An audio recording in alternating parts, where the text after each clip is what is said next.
السلام عليكم أخواتي، مرحبا بكم في فيديو جديد ووصفة جديدة من وصفات وشيوات فاطمة الزهراء. غنحضر معكم هنا واحد الكغاتان بطريقة ديال لازانيا. كما كتعرفوا لازانيا كنحضروها بلي باط، انا هنا غنحضر لازانيا بالبطاطا. الطريقة ديال لازانيا وهي بالبطاطا بلا بيشاميل، واحد بصلصة البيضاء.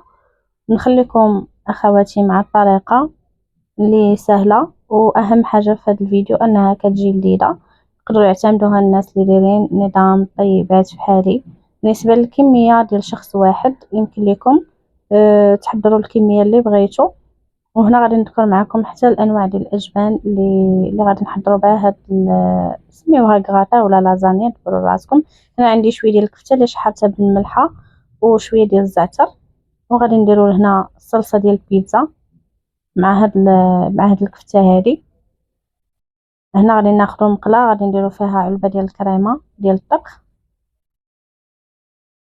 وغادي نوضعو الجبن. بالنسبه لانواع ديال الاجبان الا متوفر عندكم الجبن ديال قشقوان صراحه واعر، هذاك الجبن كيجي زوين.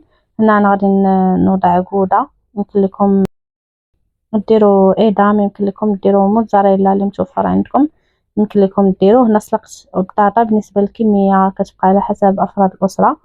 البطاطا اللي مقطعه بهذا الشكل هادي وسلقناها مع شويه ديال الملحه. بطبيعه الحال الملحه كتبقى على حسب الذوق. وغادي ناخذ هاد الطويجين هذا اولا حماس اولا كل واحد او لي غامكان ديال الفران الا كانوا صغيورين وبغيتو تحضروهم يعني متفرقين، كيبقى لكم الاختيار.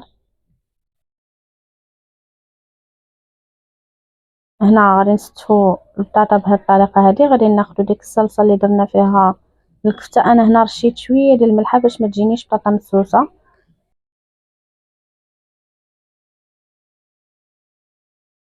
وغادي نبقاو نديرو شويه ديال الصلصه شويه ديال لاصوص بلونش. بالنسبه للكريمه ملي غادي يذوب فيها داك الفرماج غادي تعطي واحد التعليكه زوينه، غادي تجي احسن من البيشاميل. بالنسبه للاخوات اللي بغاو يحضروا البيشاميل يمكن لهم يحضروا البيشاميل دقيق القمح الكامل، وانا كنفضل هكا الكريمه بالفرماج كتجي زوينه.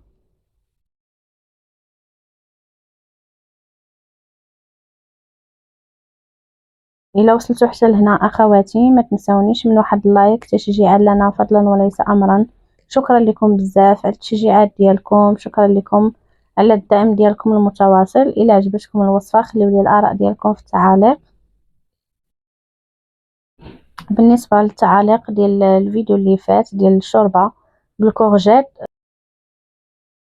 كتبت لي واحد الاخت في التعاليق بان الكورجيت ماشي من المسموحات.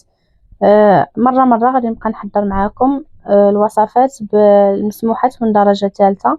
بالنسبة للخضار يعني راه كاينين خضار مسموحين يعني، ولكن خاصنا ناخذوهم على فترات متباعدة. يعني ما كناخذوهمش دائما بحال البطاطا بحال الرز بحال بزاف الحوايج اللي كناخذوهم يوميا. يمكن لكم مثلا الدنجال حتى هو كناخذوه على فترات متباعده، غير كيبقى على حسب الطريقه ديال الطهي خصنا نحيدو ليه القشره ديالو. بالنسبه للكورجيت حتى هي مسموحه. بالنسبه للمصريين عندهم هذيك الاكله ديالهم اش كيقولوا لهم المسقعه ولا ما عرفتش، حتى هي راها مسموحه. يعني مره بحال الشوربه ديال العدس اللي قالنا حتى هي ناخذوها مره ماشي دائما. هذا علاش غادي تبقاو بحال هكا تشوفوا شي وصفات مختلفين. كنخلي لكم الشرح في صندوق الوصف. يعني الشوربه ديال الكورجيت راه مسموحه من الخضار اللي مسموحه من درجه ثالثه. حاولوا انكم تبحثوا مزيان وتشوفوا الدكتور شنو كان كيقول باش تاخذوا افكار صحيحه على النظام. وبالنسبه لهاد الوجبات كنضروهم للتغيير وصافي. الناس اللي غادي يقولوا لي الصلصه ماشي من المسموحات، الصلصه مسموحه. الناس اللي بغاو يحضروا الصلصه في الدار يمكن لهم يحضروها بمطيشه يحيدوا ليها القشره والزريعه ديالها.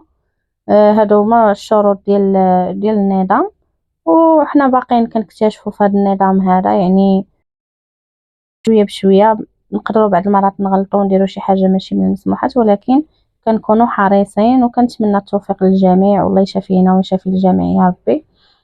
كما شفتوا هنا في الفيديو. هنا درنا البطاطا، درنا الصلصه ديال الكفته، ودرنا هذا الكريمه مع الجبن، وهنا حكيت شويه ديال الادام وغادي نديرهم الفوق. الا عندكم كما ذكرت قشقوان اولا شي جبن اخر يمكن لكم تستعملوا. اهم حاجه انه يكون من المسموحات، وبطبيعه الحال غادي ندخلوها الفران حتى يذوب هذا الجبن وكيتكراتينا شويه.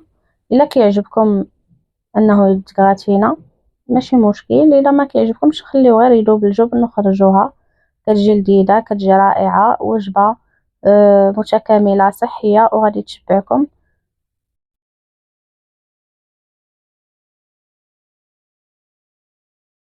هنا نخليوها تحمر شويه وغنخرجوها، وكيكون هذا هو الشكل النهائي ديال الكغاتان ديالنا.